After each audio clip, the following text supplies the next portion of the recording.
Hello, everyone. My name is Rabbi Yehoshua Grunstein, and like you, I'm a father to a soldier who's serving now in Gaza. I'm sure you, like my wife and I, are going through the very similar days into nights of tension, and mostly tension from the unknown. We don't know if they're okay because they go into Gaza without a phone. We don't know if they need anything. We don't know if they're hot or if they're cold. Not to mention, we don't know if they're wounded, God forbid. And I'd like to share with you 3 messages, very brief, that have given me a lot of strength and inspiration during these challenging days as parents. And I hope and pray that they will give you the same inspiration that they give me. Indeed, on the day the war broke out around the Jewish world outside of Israel, they read the Megillah of Kohelet. In that Megillah, one of the 24 books of the Bible, there's a verse that states, Ve'im yitkefu ha'echad, and if one will attack, hashnayim yamdu negdo, 2 will stand to defend you. And usually 2 against 1, we know that the majority wins. But it seems like the author of this Megillah, Shlomo HaMelech, Solomon the king, wasn't sure. And therefore he said, Ve'hachut ha'mishulash, but if it's a 3-prong string, namely not 2 against 1, but 3 against 1, lo b'mehira yinatek. It will not be able to be untied so easily. In other words, according to Solomon the king, if we have 3 and not just 2, it will not be broken easily.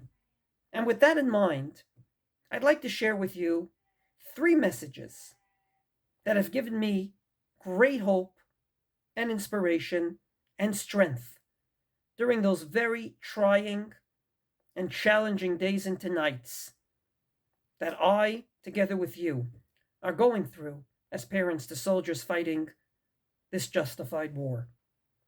Number 1, twice a year, we say in our prayer services, in the prayer called Al Hanisim, said on Hanukkah and Purim, that we thank God for many things, amongst them Al HaGvurot, on the heroism. We thank you, God, for the heroism of the Jewish people way back when. It seems to me that our sons and daughters serving in the IDF don't have to look way back when into ancient books to find examples of heroes. They're literally all around them in war.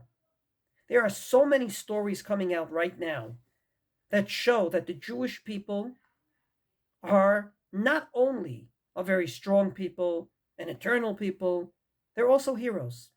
People that are willing to sacrifice their own life for the welfare of the Jewish people. Let me just give one example amongst many.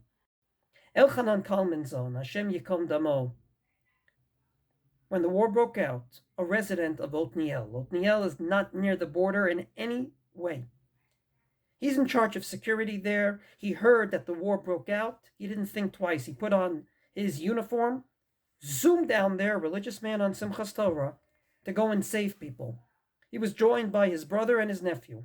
They saved hundreds of Jews in the famous kibbutz called Be'eri, literally going in and out, tens of times, in order to save Jews who were barricaded in their own homes, hopefully not burned to death by the terrorists.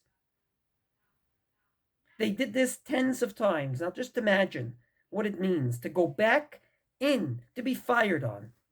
Who knows if you're going to come out alive? And they did it tens of times.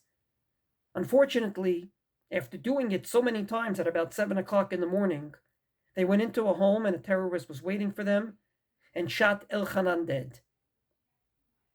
Elchanan, amongst so many heroes, put his life on the line and saved hundreds of Jews, because they didn't just save tens of Jews that day. God willing, these people will have children and they'll have children. And it's all because of Elchanan, who, uncalled, undrafted, went down there and put his life on the line for the sake of a fellow Jew. This is just one story out of many. But quite frankly, it just shows that our sons and daughters are now witnessing heroism each and every day.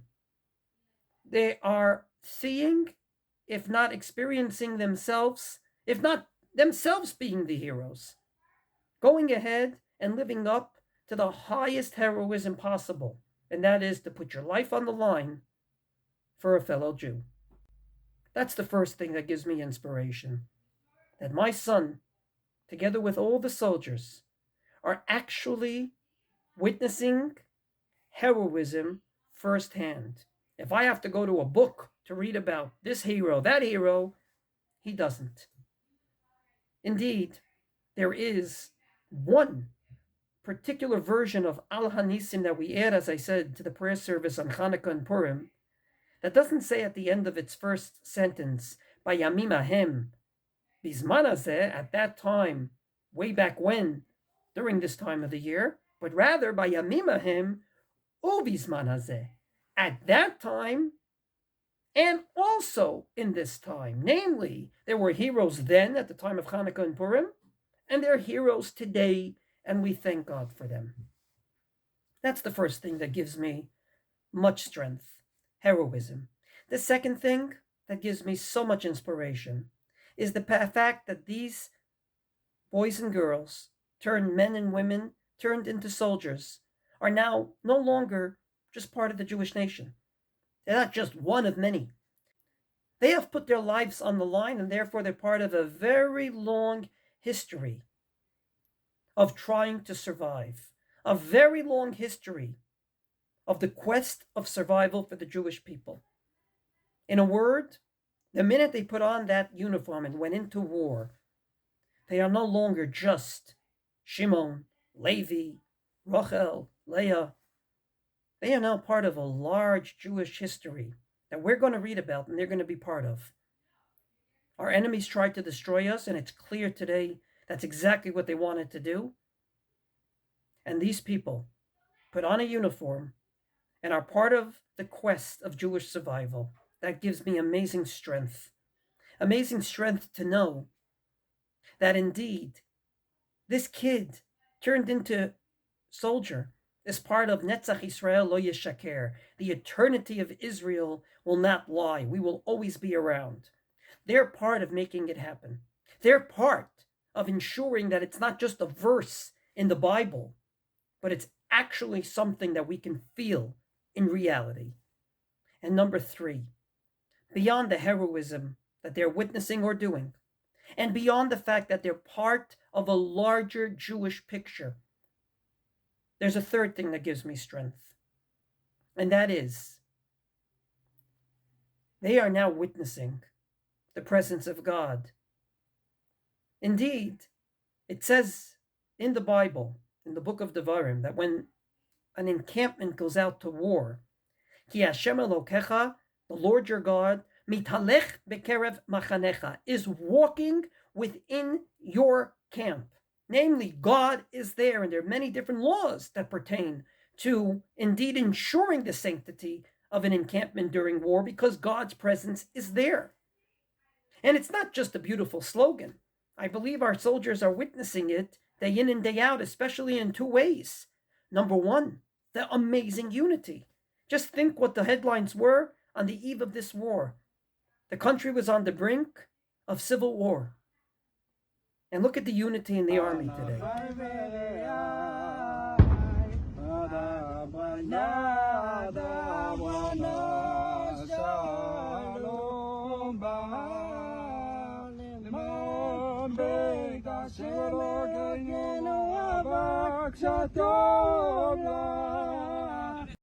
Look how, unfortunately, two soldiers were killed in the same day, one from the most right-wing settlement of Yitzhar, and one from the most left-wing city in Israel, Tel Aviv.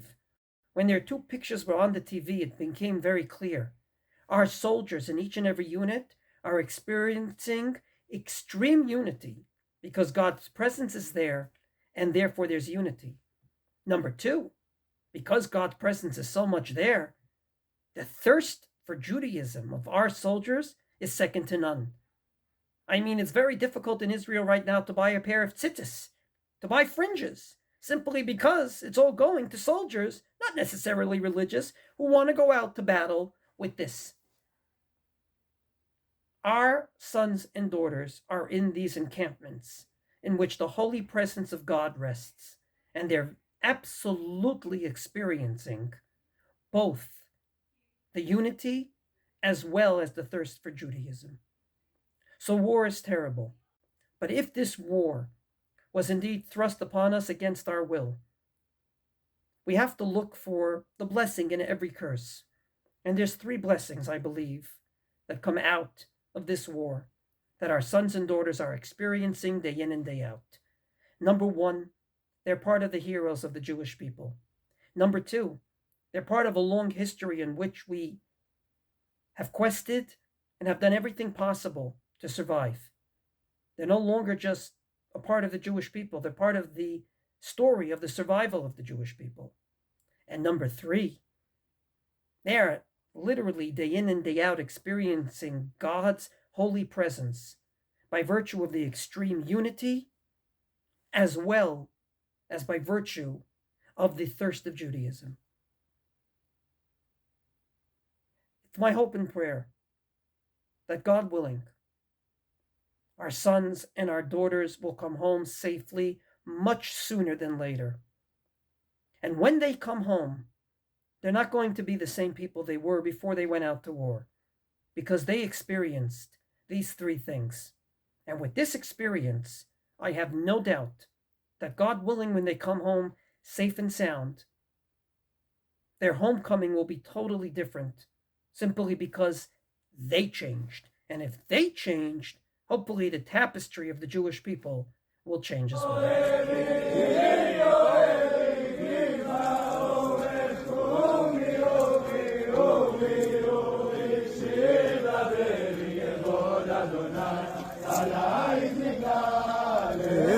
דודי לקראת קלה, פני שבת נקבלה